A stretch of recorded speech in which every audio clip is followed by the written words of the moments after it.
রাজধানীতে জ্বালানি সংগ্রহ করতে আজও ফিলিং স্টেশনে ভিড় করেছেন যানবাহন চালকরা। এ নিয়ে সবশেষ পরিস্থিতি জানাতে সরাসরি যুক্ত হচ্ছেন সহকর্মী নিয়াজ মোর্শেদ।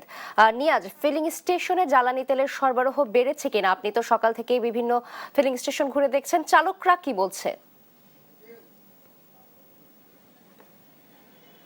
ধন্যবাদ আপনাকে। আমি যে কয়েকটি পাম্প সকাল থেকে ঘুরেছি সেইগুলোতে আসলে জ্বালানি তেলের সরবরাহ রয়েছে, তবে রেশনিং পদ্ধতিতে তারা আসলে গ্রাহকদের দিচ্ছে। তবে এখন আমি যে পাম্পটিতে রয়েছি সেই পাম্পটিতে কিন্তু তেল নেই, তেলের সরবরাহ নেই, এবং যেসব আপনার গ্রাহকরা আসছেন তাদেরকে আসলে এখানে বলা হচ্ছে তাদের আসলে তেল পাওয়া যায়নি, সে কারণে তারা তেল দিচ্ছে না, এবং তারা তেল নাই এমন সাইনবোর্ডও কিন্তু তারা এখানে আসলে আপনার লাগিয়ে রেখেছেন।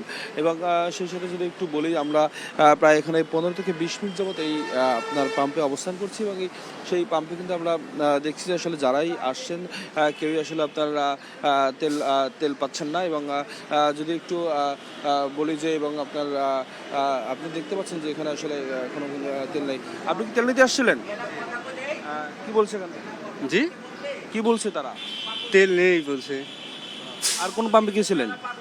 এখানে আসলাম, ওই সামনে একটা পাম্প আছে, দেখি ওখানে যাই, ওখানে পাওয়া যায় কিনা। যেমনটি দেখছিলেন আসলে এখানে কিন্তু আসলে আপনার তেল নেই। আমরা যদি একটু কথা বলি একজনের সাথে, যদি একটু আপনাদের এখানে তেল আছে, সরবরাহ আছে? না, আমাদের অকটেন নাই, ডিজেল আছে। অকটেন পান না কতদিন হয়েছে? একদিন।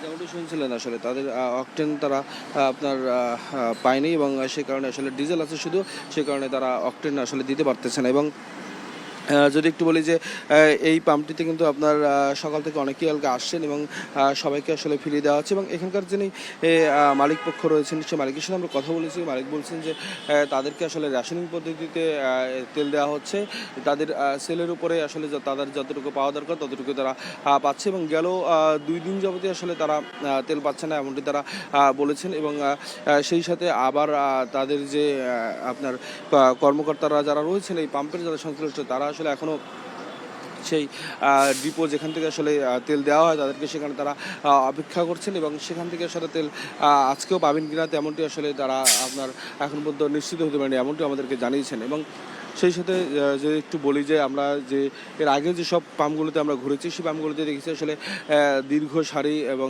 আপনার মোটরসাইকেল, সেই সাথে প্রাইভেট কার এবং অন্যান্য যে গাড়ি রয়েছে তাদেরও আসলে দীর্ঘ লাইন আমরা দেখেছি। এবং সেই সাথে যদি আর একটু বলি যে তাদেরকে আসলে আপনার কোনো কোনো পাম্পে কিন্তু 300 টাকার তেল দেওয়া হচ্ছে, আবার কোনো কোনো পাম্পে আপনার ঠিক 500 টাকার পরিমাণ তেল দেওয়া হচ্ছে। তবে সবাই আসলে রেশনিং পদ্ধতিতে আসলে তারাও তেল নিচ্ছে। তবে পাম্প সংশ্লিষ্ট কিছু কর্মকর্তা কর্মচারী তারা কিন্তু আসলে অভিযোগ করেছেন যে যারা আপনার বিশেষ করে আপনার যারা মোটরসাইকেলে রাইড শেয়ার করেন, এবং সেই সাথে যারা ব্যক্তিগত যাদের মোটরসাইকেল রয়েছে, তারাও আসলে যতটুকু তাদের প্রয়োজন তার অতিরিক্ত নিয়ে তারা আসলে আপনার বাসায় মজুত করছেন। এবং তারা আমাদেরকে আসলে দেখিয়েও দিয়েছেন যে অনেকের আসলে ট্যাঙ্কি ফুল রয়েছে, তারপরও আপনার তারা যে ঠিক এরপরও অতিরিক্ত তেল তারা নিচ্ছেন। এবং আমরা কথা বলেছিলাম একজন গ্রাহকের সাথে, তিনি সকালে এসে তিনি আপনার 5 লিটার নিয়েছেন, এবং সেই সাথে আপনার তারপরও আপনার আবার 2 ঘন্টা পরে এসে তিনি আবারও 5 লিটার নিয়েছেন। তবে তিনি আমাদেরকে যে অজুহাত দ্বারা করেছেন সেটি হলো তিনি দূরে যাবেন, সে কারণে তিনি বারবার এসে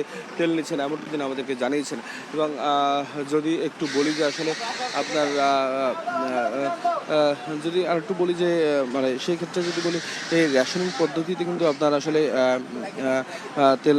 তেল নেওয়া হচ্ছে। এবং এছাড়া কিন্তু আপনার তারা বেশ কিছু পাম্পে কিন্তু আপনার আর 4,500 লিটার তেল আসলে অনেক পাম্পে কিন্তু পাচ্ছেন, এবং সেই 4,500 লিটার না শেষ হওয়া পর্যন্ত আসলে তারা তেল দিয়ে যাচ্ছেন, এমনটি আসলে আমরা জেনেছি। এবং যদি একটু বলি যে এই মুহূর্তে আসলে যে পাম্পটি রয়েছে সেই পাম্পটিতে আমরা দেখেছেন যে বাস আসছে, আসলে তাদেরকে আসলে তেল দিতে পারছে না এই পাম্পটি। এই ছিল আমার কাছে সর্বশেষ তথ্য।